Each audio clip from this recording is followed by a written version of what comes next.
Assalomu alaykum, aziz birodarlar va opa-singillar. Bugungi videomiz juda muhim mavzu haqida. Bilasanmi, bu dunyoda eng katta yutuq nima? Boylikmi? Mashhurlikmi? Kuchlimi? Yo'q. Eng katta yutuq Allohning sevgisiga erishish.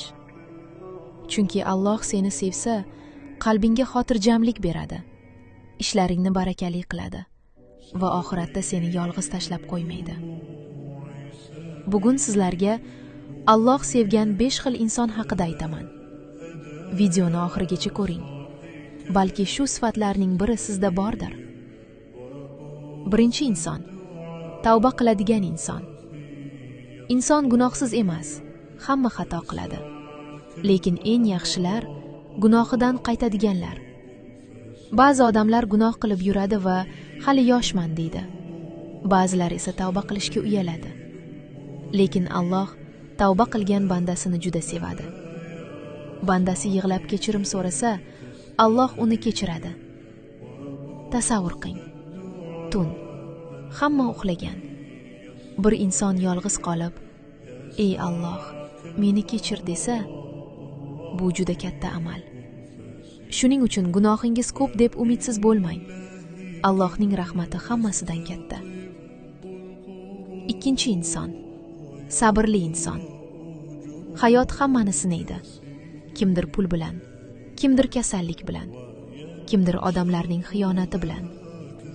Ba'zan nega aynan men deb qolamiz. Lekin sabr qilgan odamni Alloh sevadi. Sabr jim yurish emas. Sabr qalb og'risa ham Allohdan umid uzmaslik. Eng kuchli odam mushlashadigan emas, g'azabini yutadigan odam.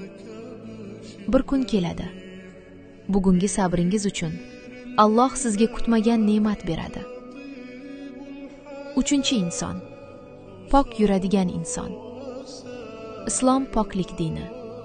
Tahorat bilan yurish, kiyimni pok tutish, qalbni toza qilish. Bular oddiy narsa emas. Ba'zi odamlarning tashqi ko'rinishi chiroyli, lekin qalbi qora bo'ladi. Alloh esa qalbga qaraydi. Hasad qilmaslik, yomonlik o'ylamaslik, odamlarga zarar bermaslik qalb pokligidir. Tahorat bilan yurish ham juda katta nur beradi. Shuning uchun imkon bo'lsa, tahoratli yurishga odatlaning. To'rtinchi inson yaxshilik qiladigan inson. Yaxshilik qilish uchun boy bo'lish shart emas. Bir chiroyli so'z ham sadaqa. Bir insonni xursand qilish ham amal. Onaga yordam berish ham ibodat. Bugun odamlar ko'proq yomonlikni eslaydi. Lekin Alloh yaxshilikni unutmaydi. Kim odamlarning dardini yengillashtirsa, Alloh uning dardini yengillashtiradi. Shuning uchun qo'lingizdan kelgancha yaxshilik qiling. Hech kim ko'rmasa ham Alloh ko'rib turadi. Beshinchi inson tavakkul qiladigan inson. Ba'zi odamlar hamma narsadan qo'rqadi. Ertaga nima bo'ladi? Pul topolmasam-chi? Ishim yurishmasa-chi?